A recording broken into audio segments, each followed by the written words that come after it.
Hello, hello. I am roaringbug, and welcome to my Sims 4 speed build. I had not posted a speed build in quite some time. I've had a lot of life happen, so I hadn't posted any new videos in almost 3 weeks, but I decided to do Lilsimsie's challenge where she made this tiny little shell, and if you want this shell you can get it off the gallery, but I decided to turn it into a tiny house. But it's not going to fulfill the requirements of being a tiny house. I think the largest tiny house you can have is 100 tiles, but I did some play with some platform in this build, so I think it probably goes over the 100 tile count. But, you know, if you want to turn it into a tiny house, you're more than welcome to, because I think it's all the addition I put in the backyard. But this small house is called the Blue and Yellow Modern House because I decided to go with a modern style. So I know that Lilsimsie was saying that she had a hard time with the front of this build because it has that triangle weird piece in the front. I kind of thought it looked cool. And it's really easy to create a little window well with just adding windows to that part. What you're seeing right now is the harder part, which is me trying to turn this cutout in the build into a false room by adding these large windows from the new Growing Together pack. So if you're interested in this house, I just use base game and Growing Together. And if you don't have Growing Together, you can substitute all of the other items with base game. I don't think it's that hard to swap out some of the items. So I'm able to keep those windows floating in the right place because I'm using bb.move objects. They let me place the wall and I can delete the wall, and the items I put down will still stay in the place I put them. And right now I'm just messing with half walls to create, I don't know, something with this roof because I wanted that blue color to appear on the top portion of the build. And I put this, I think it's a trim, I don't really know the name of it, around the perimeter of the roof. And I'm ever so slightly moving those wall details. Those are base game, and I just use, what is it, Control and the bracket key next to the P on your keyboard. And if you hold the Control key and press those keys, you can size things up and size things down. So I decided those look pretty cool. I wanted a more modern look, so I decided to add those there. And I am adding this pavement in the front because I thought it looked nice. And in hindsight, I really think the house would probably look better in Oasis Springs, but I decided to choose the same lot that Lilsimsie had originally put the house, just because I thought it'd be nice to find a lot that was this size, because there are not too many lots that are very small.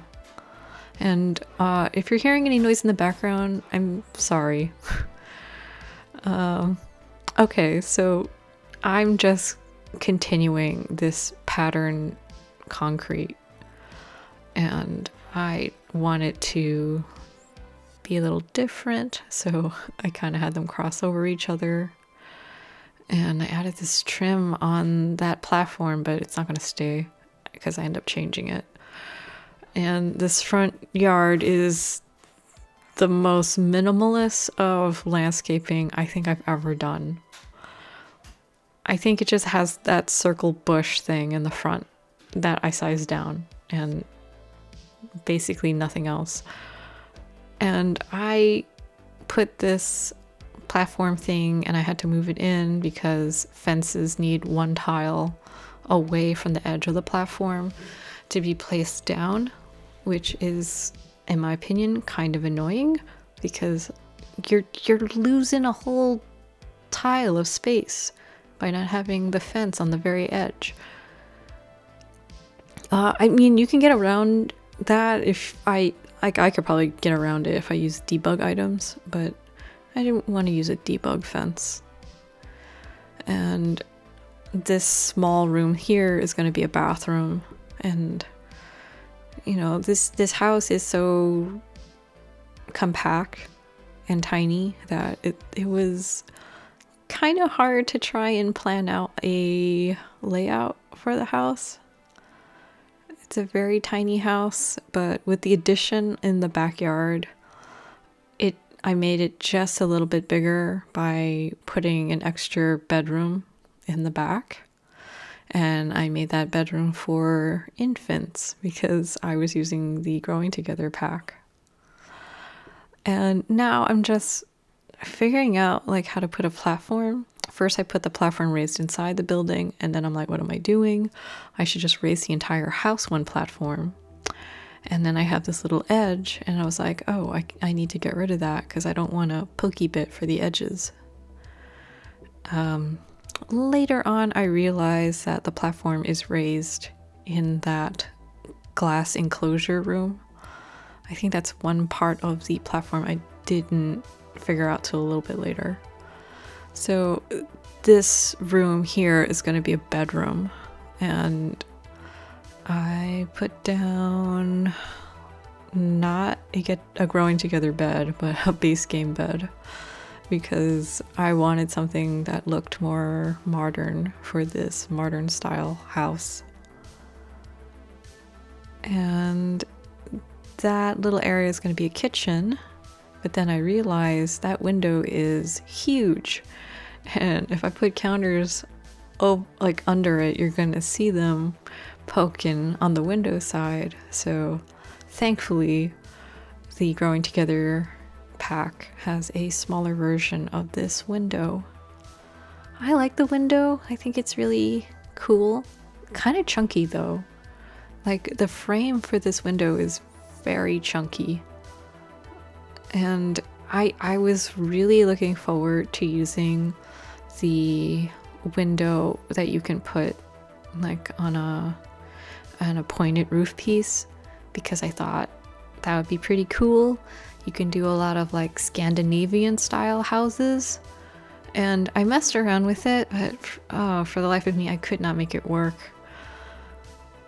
I was like, I don't know, I thought it would be easy to use that window, but the triangle window, but it actually isn't that easy to use, which is such a shame because I really wanted to use it.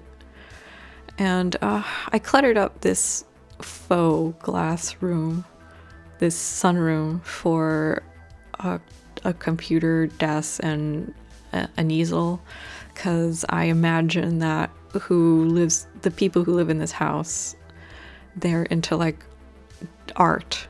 Like I thought like this would be a really nice little artist home.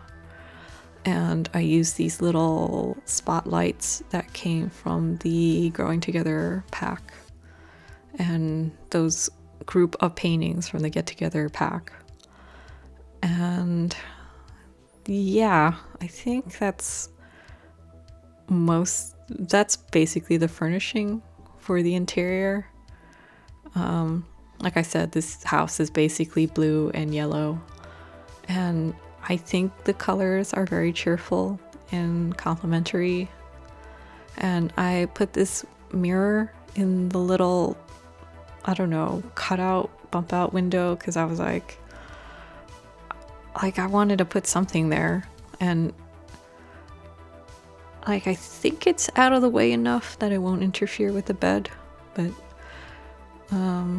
sadly I did not play test this. I really should have, but yeah.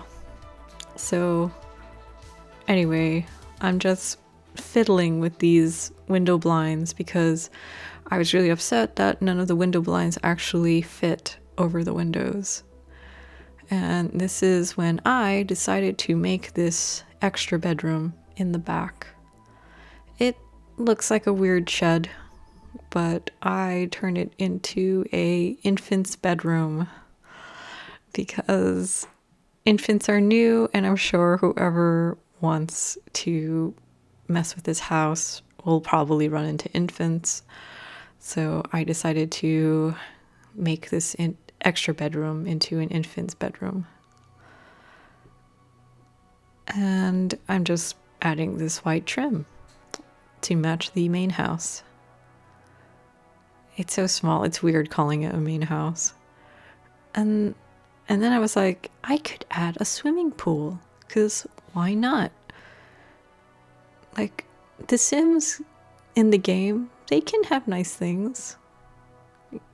Sure. And then I was like, ooh, that platform is poking out. So then I just made it into a flush profile.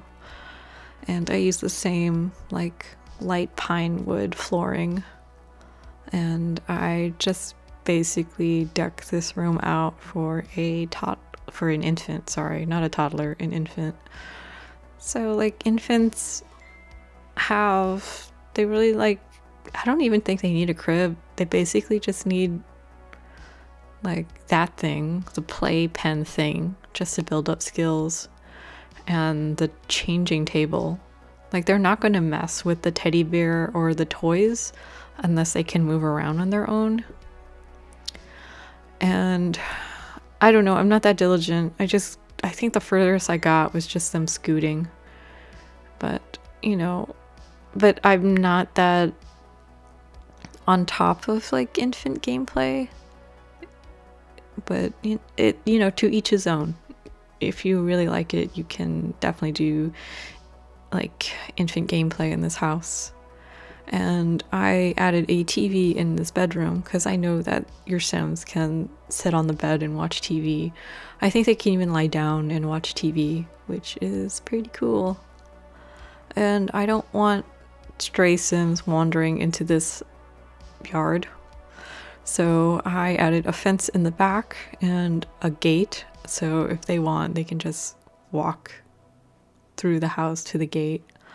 And I use this futuristic trash can, which anything you throw in there will give you 10 simoleons per household member.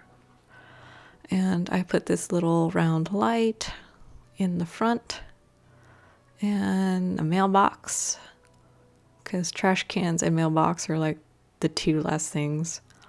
So if you like this build, you can get it off the gallery at roaringbug. Again, this house is called Blue and Yellow Modern House, and like I said, it's a little Simsy challenge. And if you Google her ID, you can find the shell and take the challenge. I think the challenge ends on April 10th. So thank you for watching. Goodbye.